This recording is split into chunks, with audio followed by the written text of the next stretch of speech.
큐티라이프 김목사입니다. 누가복음 13장 1절로 9절입니다. 빌라도 학설로 죽은 자와 회개하지 않은 자, 사건 사고로 죽은 자와 회개하지 않은 자, 시한이 정해진 회개의 기회에 대해 묵상해 보시기 바랍니다. 1절입니다. 예수께 나온 사람들은 빌라도가 행한 악행에 대해 보고합니다. 빌라도가 갈릴리 사람들의 피를 그들의 죄물과 함께 섞었다는 끔찍한 소식이었습니다. 아마도 갈릴리는 유대 혁명이 자주 발생했던 장소로 요세푸스 글에 인용되고 있기에 빌라도가 사람들의 피를 제물과 섞었다는 것은 그러한 혁명운동에 대한 진압을 언급하는 표현일 것입니다. 이 말을 예수께 보고한 사람들의 동기는 1절에서 구체적으로 표현되어 있지 않습니다. 2절입니다. 너희들은 이 갈릴리 사람들이 그렇게 고난을 당했기 때문에 모든 갈릴리 사람들보다 죄가 더 있다고 생각하는가? 1절에서 예수께 나와서 갈릴리 사람들이 당한 죽음에 대해서 보고한 사람들의 감추어진 생각과 동기가 이곳에서 드러나고 있습니다. 그들은 그러한 죽임을 당했다고 하는 것을 하나님 심판으로 이해했던 것 같습니다. 그리고 그러한 해석을 예수께 기대했던 것 같습니다. 신명기 사관적인 이해로는 그 자체로 잘못된 것이라 말할 수는 없습니다. 하나님께 범한 범죄는 반드시 그 대가를 치르게 되어 있죠. 그러나 외형적으로 징벌로 보일 수 있는 사건을 보고 그것이 반드시 범죄의 결과라고 섣불리 해석해서는 안 됩니다. 그러한 예는 구약 욥기에서도 발견되고 요한복음 9장에 나면서부터 소경된 자의 사건에서도 발견되지요. 그러나 이 문맥에서 예수께서 죽임당한 갈릴리 사람들이 죄가 없다고 말씀하신 것이 아니라는 점을 인식할 필요가 있습니다. 요점은 죽임당한 사람들이 살아있는 갈릴리 사람들보다 죄가 더 많았기 때문에 죽임당한 것은 아니라는 사실입니다. 예수는 그들 해석에 손질을 가하십니다.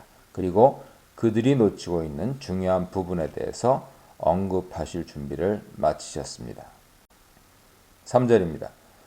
누가의 예수는 갈릴리 사람들 죽음에 대해 신학적인 논평을 구한 사람들의 기대와는 달리 이제 논의의 초점을 살아있는 사람들에게로 돌립니다. 적어도 갈릴리에서 죽임당한 사람들도 회개하지 않았기에 망한 것으로 언급합니다. 그러나 논의의 초점은 죽임을 당한 사람이 아니라 살아있는 사람들입니다. 그들도 회개치 않으면 같은 운명에 처하게 될 것입니다. 이전 단락에서 누가는 사람들 사이에서 발생하는 재판이라는 이미지를 통해서 종말론적 심판을 다루었죠. 재판장에게 가는 길에서 급히 화해하라는 언급은 종말론적 심판 시간이 그다지 많이 남아있지 않다는 것을 언급한 것으로 해석했습니다. 그렇기 때문에 이 사실을 깨닫는 사람에게 요구되는 것은 예수 안에서 임한 하나님 나라에 적절하게 반응하는 것이죠. 그 적절한 반응은 다름 아닌 회개입니다. 이 주제가 본문에 등장하고 있는 것이죠. 사실 회개하라는 주제는 예수 사역에서 생소한 것이 아닙니다. 하나님 나라를 선포한 세례 요한 사역도 회개로의 부르심이었고 예수의 선포도 동일했습니다. 누가복음에서도 예수는 임박한 하나님 나라라는 전망 속에서 고라신과 벳세다에게 회개를 촉구했습니다. 또한 표적을 구하는 악한 세대에게도 요나 표적밖에 보여줄 것이 없음을 밝히며 회개를 촉구했습니다. 10장 13절, 11장 32절 보세요. 예수의 인격과 사역을 통한 하나님 나라의 도래라는 새로운 국면에서 회개하지 않는 자들 모두에게는 심판의 재앙이 기다리고 있을 뿐이죠. 4, 5절입니다. 1절에서 갈릴리에서 죽임당한 사람들에 대한 언급은 사람들이 예수께 보고한 내용이지만 실로암 망대가 무너져 18명이 죽임당한 사건은 예수께서 직접 언급하신 것입니다. 실제로 실로암은 예루살렘 성벽 남동쪽에 위치해 있는 저수지였습니다. 이곳 망대는 아마도 적이 침투해 들어오는 것을 쉽게 파악하기 위해서 설치되었을 것입니다. 이 망대가 무너져 18명의 사람이 목숨을 잃었습니다. 그런데 예수는 죽임당한 그들이 예루살렘에 거주하는 사람들보다 특별히 죄가 많아서 죽임당한 것이 아니라고 말합니다. 망대에 깔려 죽임당한 사람들에게 그날이 예고 없이 닥친 것처럼 예루살렘에 거하는 사람들에게도 심판이 가까이 왔음을 알리는 것에 강조점이 있습니다. 강조점은 3절과 마찬가지로 실로아 망대 사건이 아니라 그 사건을 바라보고 있는 현재 사람들입니다. 5절은 3절과 단어 하나만 제외하고 똑같습니다. 원어로 호스 아우토스라고 하는 것인데요. 역시 예수 안에 임한 하나님 나라의 부흥에서 회개로 반응하라는 촉구가 주어지고 있습니다. 6절입니다. 1절로 5절에서 주어진 가르침을 정리하기 위해서 예수는 비유 하나를 제시하십니다. 한 사람이 포도원에 무화과 나무를 심었는데 열매를 구했지만 얻지 못했습니다. 무화과 나무가 이스라엘을 나타내고 나무 열매가 이스라엘에게 기대되었던 열매를 은유적으로 나타난 예를 우리는 마태복음 21장, 마가복음 11장에서 찾을 수 있습니다. 아마도 이곳에서도 예수는 비슷한 아이디어를 염두에 두신 것 같습니다. 7절입니다. 포도원 주인은 무화과 나무를 심고 3년 동안 기다리며 열매를 찾았습니다.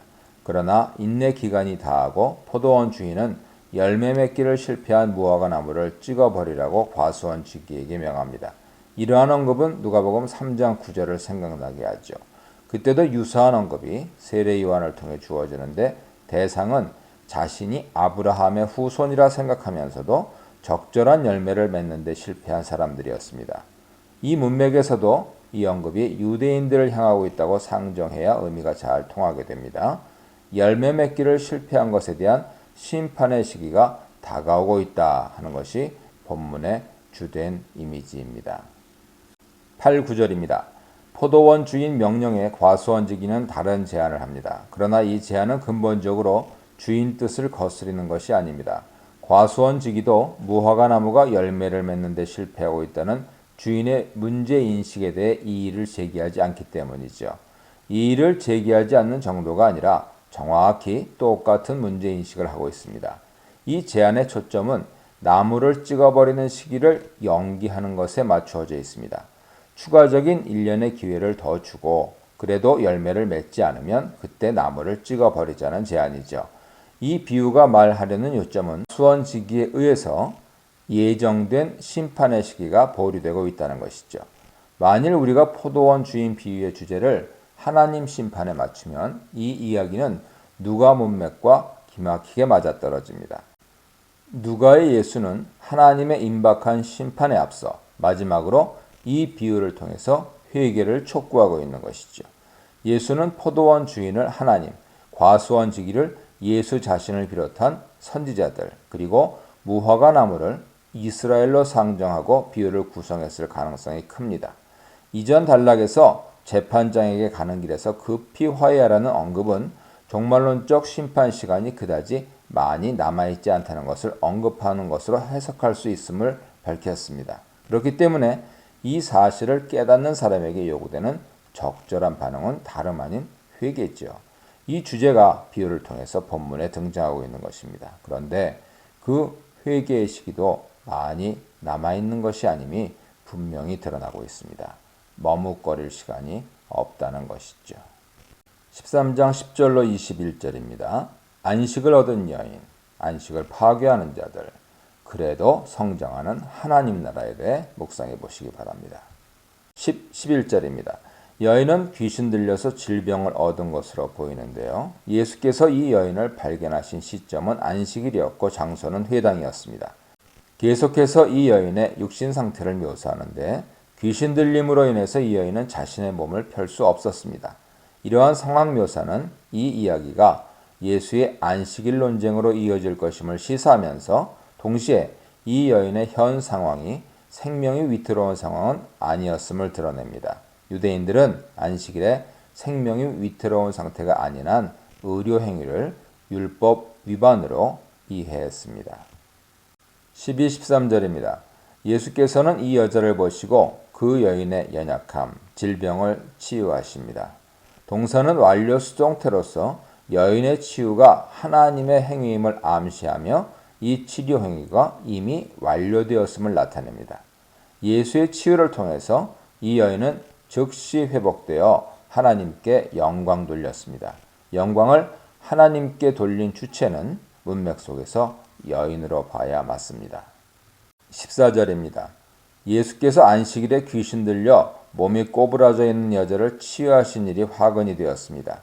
안식일에 이 여인을 치유하신 예수 행위가 회당장을 불쾌하게 만든 것이죠. 이 여인 생명이 총각에 달린 것이 아니었기에 회당장 이의제기는 충분히 이해할 수 있습니다. 회당장은 예수께서 이 여인을 치유하신 것에 화난 것이 아니라 안식일에 치유한 것 때문에 화가 난 것입니다. 이어지는 구절에서 우리는 회당장이 여인 치유 자체는 반대하지 않았음을 알 수 있습니다. 치유하고자 한다면 굳이 안식일이어야 할 필요가 없다는 것이죠. 본문에 등장하는 안식일 논쟁 속에 나타난 회당장 반응은 놀랄만한 것이 아닙니다. 선지자들이 외친 하나님 나라 회복에 대한 밑그림은 마지막 세대 모든 인류가 하나님 율법 앞에 순종하는 그림을 제시하고 있기 때문이죠. 사실 과거 이스라엘이 실패한 것도 하나님의 율법에 대한 불순종 때문이었던 것을 기억한다면 이러한 밑그림은 전혀 놀라운 것이 아닙니다. 그런데 실제로 하나님 나라를 이 땅에 가져오신 예수는 안식일법에 대해 전통적인 방식으로 순종하지 않으셨습니다. 도리어 안식일법을 넘어서는 자신의 권위를 주장하셨죠. 15절입니다. 안식일에 그의 소나 나귀를 마구에서 풀어서 인도해서 물을 먹이지 않겠는가? 라는 수사적 질문은 당연히 그렇다라는 대답을 기대합니다. 그러나 예수 당시 유대인들이 이러한 질문에 모두 손쉽게 예라고 대답할 것이라 생각하는 것은 오산입니다. 분파에 따라서 훨씬 엄격한 율법 이해를 하고 있는 사람들이 적지 않았습니다. 그러나 지금 예수의 질문을 듣고 있던 사람들은 적어도 예수의 질문에 예라고 답했을 것입니다. 16, 17절입니다. 안식일에 짐승들도 풀려서 자신들의 필요를 충족받아야 하는 것처럼 아브라함의 딸도 안식일에 18년 동안 사탄에게 묶여 있던 것으로부터 풀려야 하는 것이 당연하다 하는 것이 예수 논지입니다. 이 같은 예수 말씀은 하나님 나라 관점에서 이해해야 합니다. 예수께서는 안식일에 귀신 들려 질병을 앓고 있는 여자를 치유해 주시는 사건을 통해서 그토록 기다려왔던 하나님 나라가 이 땅 가운데 임했음을 말씀하시는 것이죠. 이제 그 나라는 그 나라의 백성인 아브라함의 딸을 그 고통과 질병으로부터 자유롭게 하고 있는 것입니다. 18, 19절입니다. 연이어 등장하는 비유가 하나님 나라에 관한 것인 것은 우연이 아닙니다. 안식일 논쟁을 하나님 나라 관점에서 이해한다는 점을 예수께서는 하나님 나라 비유를 통해서 보여주시죠. 하나님 나라는 겨자씨 한 알이 땅에 심긴 후에 일어나는 현상과 비슷합니다. 겨자씨는 문자 그대로 가장 작은 씨는 아니지만 격언적으로 아주 작은 것을 지칭할 때 자주 사용되었습니다. 이 비유의 요점은 겨자씨처럼 눈에 띄지 않을 정도로 작은 시작과 자라서 나무가 된 대단한 결과를 대조하는 데 있습니다. 이스라엘에게 예언되고 기대된 하나님 나라의 도래는 전 세계적인 규모였지만 정작 이 하나님 나라는 아주 보잘것없게 나타났습니다. 그래서 유대 지도자들과 백성들 다수는 하나님 나라의 나타남을 적절히 감지하지 못했을 것입니다. 이런 상황에서 예수께서는 하나님 나라의 시작을 겨자씨에 비교함으로써 그 나라에 감추어진 비밀스러운 모습을 드러냈습니다. 공중의 새들이 와서 그 가지에 깃들인다는 표현은 구약 성경에서 매우 유사한 평행 구절을 갖습니다. 그런데 구약 성경 구절에서 새들은 그 제국의 보호하에 모여든 나라들을 나타냅니다. 그렇다면 예수께서는 이 비유를 통해 하나님 나라를 큰 제국에 비유하시고 이방의 큰 나라들이 그 제국의 영향력하에 들어오게 될 것임을 드러내 보여주려 하신 것이죠. 이렇게 볼 때 이 비유의 중요한 요점은 하나님 나라의 도래가 유대인들의 기대처럼 웅대한 모습이 아니라는 점을 드러냅니다. 즉 겨자씨와 같이 별로 눈에 띄지 않을 정도로 보잘것없는 시작에서 나무로까지 표현되는 엄청난 영향력을 갖는 거대한 제국으로 귀결되는 하나님 나라의 속성을 보여주는 데 있습니다. 20, 21절입니다. 이 비유의 요점 역시 보잘것없는 소량의 노력과 그것이 가져오게 될 결과의 크기를 대조하는 데 있습니다. 말이라고 번역된 사토는 약 13리터에 해당하는 양이고 세 사토는 약 40리터에 달하는 적지 않은 분량입니다. 예수께서는 이처럼 엄청난 밀가루 반죽의 분량을 소량의 누룩과 대조함으로써 누룩이 반죽에 미칠 영향력을 적절히 강조하십니다. 하나님 나라는 이처럼 그 시작과 끝이 비교될 수 없을 정도로 엄청난 대조를 이루는 속성을 가집니다. 이처럼 이 비유는 겨자씨 비유와 마찬가지로 하나님 나라의 현재 그리고 미래 사이의 통일성과 긴장관계를 적절히 설명해 줍니다. 우리는 이 비유에서 여인이 밀가루 반죽에 누룩을 넣는 행동이 감추어 넣는 것이라 표현되고 있음에 유의해야 합니다. 이러한 모습은 부자연스러워 보이죠. 통상적으로 여인이 밀가루 반죽에 누룩을 몰래 넣지는 않기 때문입니다. 이러한 흥미로운 표현은 하나님 나라가 이 땅에 들어오는 상황의 비밀스러움을 강조해 주는 것으로 보입니다.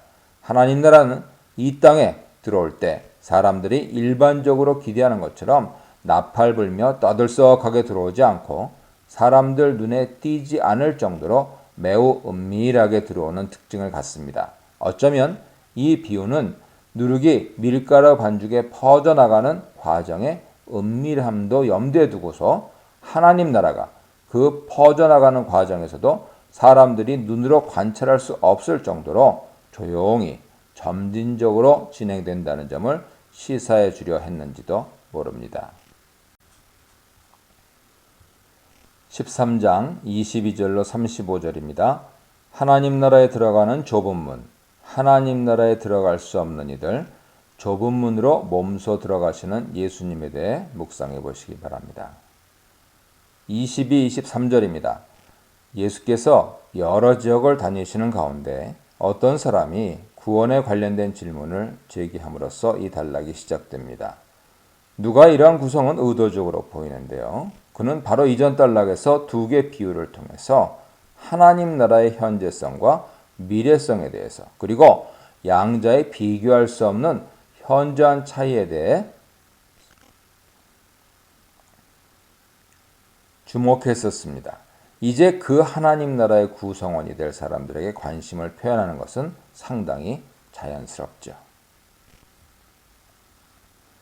24절입니다. 구원 얻을 자가 적냐 하는 질문에 예수께서는 잠언식 대답을 제시하십니다. 좁은 문으로 들어가기 위해서 투쟁하라.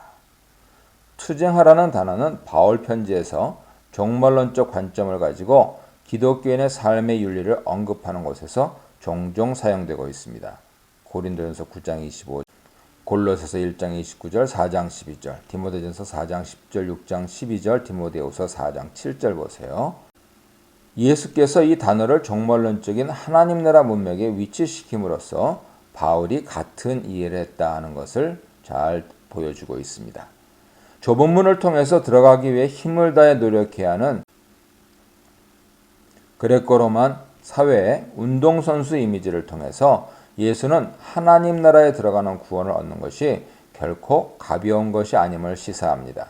그것은 최선의 힘을 다해서 격투기 경기에서 싸워야 하는 것처럼 힘든 싸움입니다. 그 싸움에서 승리하는 자가 많지 않은 것처럼 구원 얻기를 구하여도 얻지 못하는 자가 많을 것이라 예수는 말씀합니다. 성경에 묘사되어 있는 구원 언어는 때로 하나님 편에서의 주권을 강조하기도 하고 인간 편에서 책임을 강조하기도 하죠. 이 둘은 어느 하나를 희생시키고 다른 하나를 붙들어야 하는 양자택일 문제가 결코 아닙니다. 성경은 적절한 긴장 속에서 이 양자를 고루 강조하고 있습니다. 25절입니다. 예수는 좁은 문으로 들어가라고 권면하고 나서 비유를 하나 소개하시는데요. 이 비유 속에서도 문이 등장합니다. 그런데 이 비유 속에서 집주인은 일어나 그 문을 닫습니다. 이때 밖에 서 있던 사람은 그 닫힌 문을 두드리며 문을 열어달라고 하기 시작하죠. 밖에 있는 사람이 주인을 부르는 호칭이 우리의 관심을 끄는데요. 그는 안에 있는 집주인을 주여라고 부릅니다.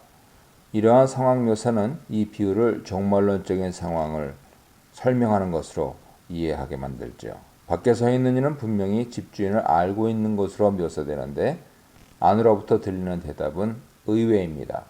집주인은 밖에 서 있는 자가 어디로부터 왔는지 알지 못한다고 말합니다. 이 비유와 유사한 주제를 다루는 마태복음 25장 1절 이하의 비유의 결론인 11, 12절에서 문을 열어달라는 처녀들에게 너희를 알지 못한다 하는 언급이 주어지는 것과 같지요.